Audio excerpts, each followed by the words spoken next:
everybody. Come on in. We just watched the debate together. Now let's talk about it. This is the Daily Bern Special Debate Wrap Up Edition.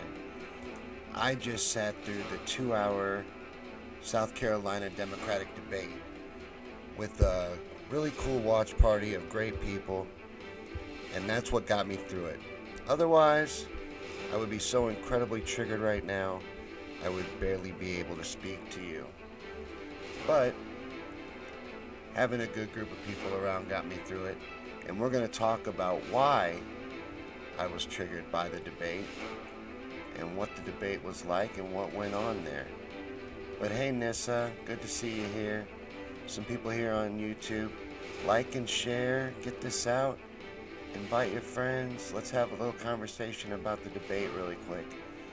But in a Daily Bern style, we don't talk like quitters. We are winners. We are going to win this. We are in this fight to the very end. So, Dale says you skipped the debate? No, you're fine, man.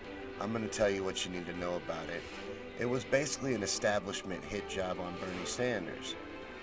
That's really all you missed. You didn't miss much of anything except, well, the same strategy as last debate. And, well, I don't want to skip ahead. Let's give people a little bit of time to get in, and then we'll break down what I took away from the 10th Democratic debate of the 2020 election cycle for the Democratic nomination for president.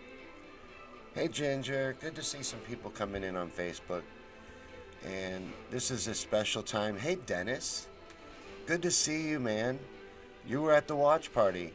You were one of the people that helped get me through it. It was hard to watch. And he says, I'm here till the end. We all have to be in this to the very end, till we see this all the way through. That's what makes this happen. Bernie's doing a great job. Bernie did a great job tonight.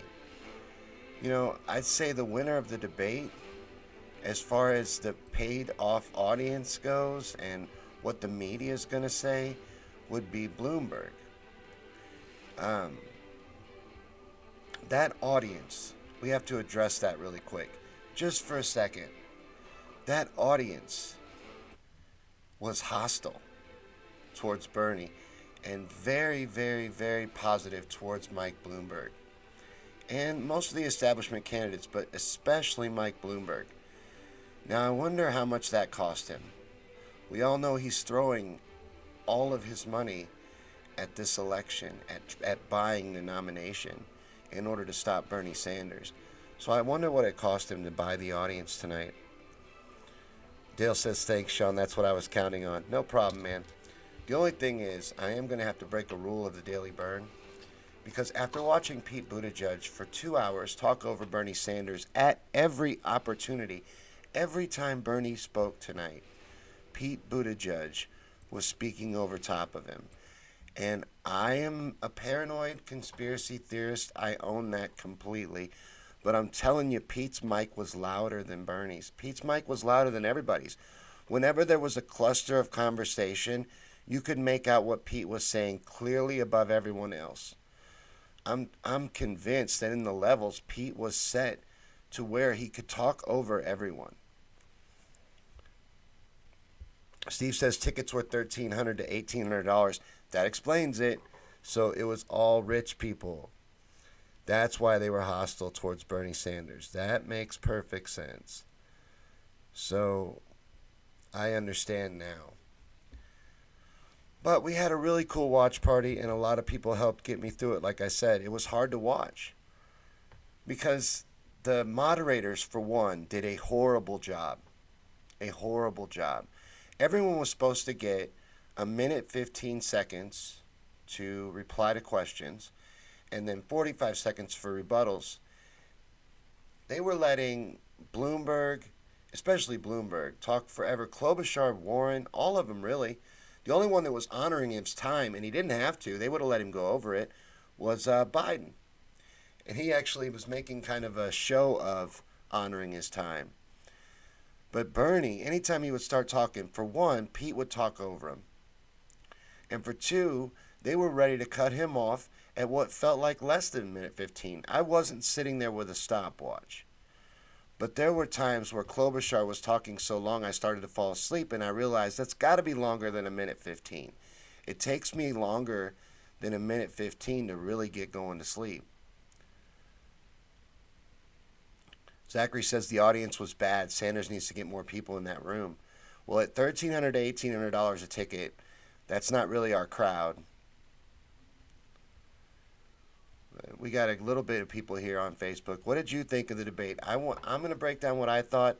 I thought Bernie did a good job in a very hostile situation with terrible moderators that was set up against him. They attacked him the entire time. I do like being called the front runner. That was neat. But it was hard watching Bernie up there. And they wouldn't let him talk. Any opportunity he got to speak, Pete Buttigieg talked over him. And the moderators did all they could to paint him in a negative way. I didn't like it when the Cuba thing came up. I knew that was going to come up. But they attacked him with that and then glossed over his response. He was praising the education system in Cuba. And in that same interview, he condemned Fidel Castro. And by the way, Barack Obama praised the same education system in Cuba, which, as I'm told, is fantastic. You know, there are good things in bad situations. That's all he was saying. But Dennis says it was hard, but it was confirmation that they are winning. Otherwise, they would not bother. They are trying so hard. They are desperate to stop this movement, this revolution, stop what's happening right now. And they see it. But I think that is, as Dennis said, it's confirmation. It shows that we're winning. We're doing what needs to happen. And we have them on the ropes and we have them afraid. But they're working in unison up there. They're working together. And with the cooperation of the media. You know, anybody who's anti-establishment should be into this revolution. They should be able to see that the entire establishment is set up against us. The entire Democratic establishment and the media, all set up to stop us. But that Pete Buttigieg, someone tell me, no one responded. Am I the only one that noticed his mic was louder than everyone else's? I think we're glitching. Guys, I'm going to fix that. I'm working with settings. We'll figure that out. But the mic thing, you got to let me know. Was Pete's mic louder or am I crazy? I don't have the best hearing, but I could hear Pete clearly during every exchange. No matter how crowded the exchange was, I could make out exactly what Pete was saying.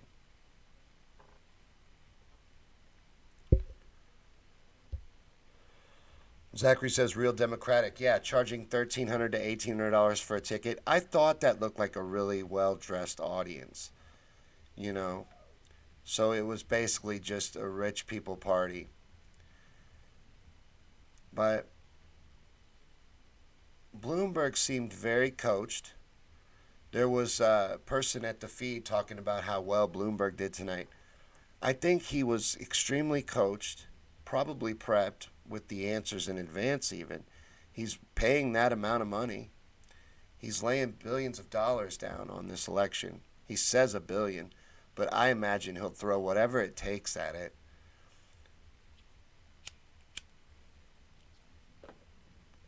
But I clearly see now why the audience was so friendly to him.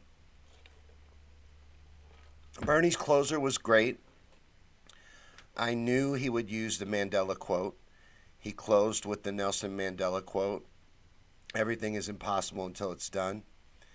And he did a good job in a hostile field, I thought. And he was aggressive, and he was swinging back as much as he possibly could, and I thought he did a good job on that.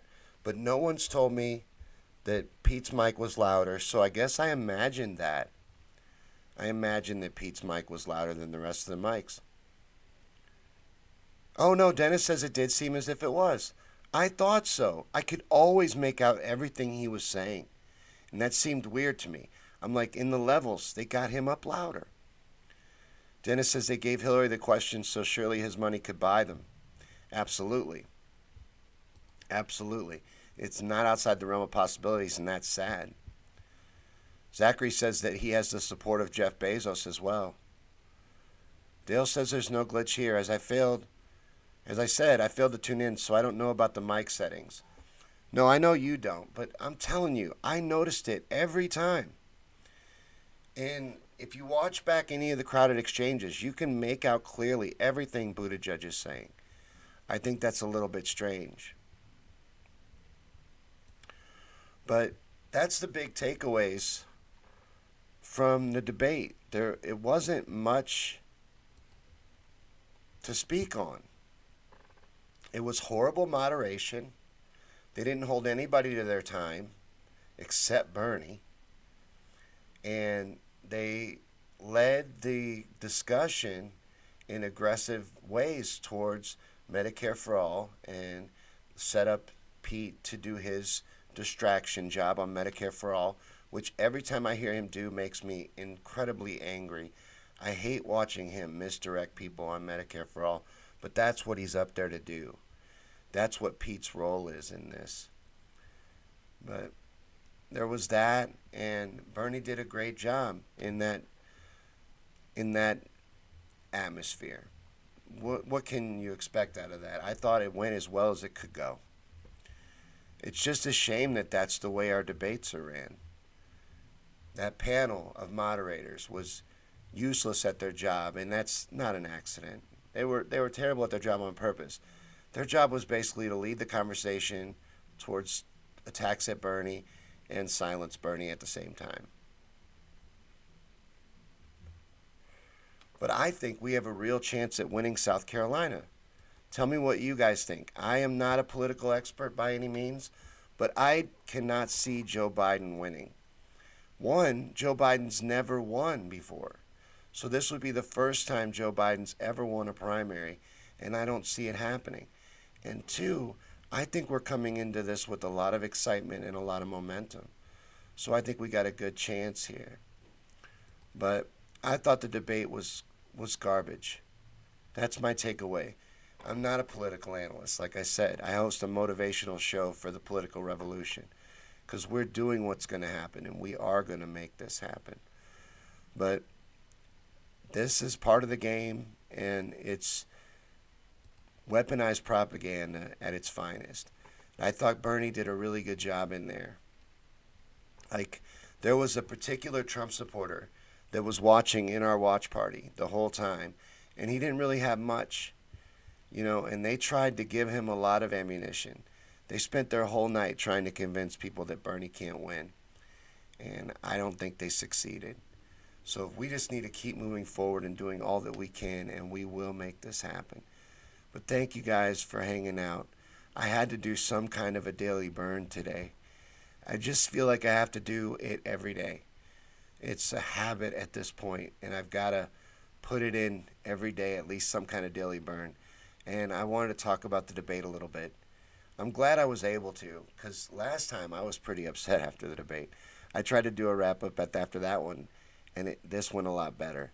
I was better after this one. I just don't like it when Pete Buttigieg stands up there and lays that propaganda out that he is so good at. He is skilled at propaganda, and from his intelligence background and his work at McKinsey, and he's just a snake. He's a viper, and he's dangerous.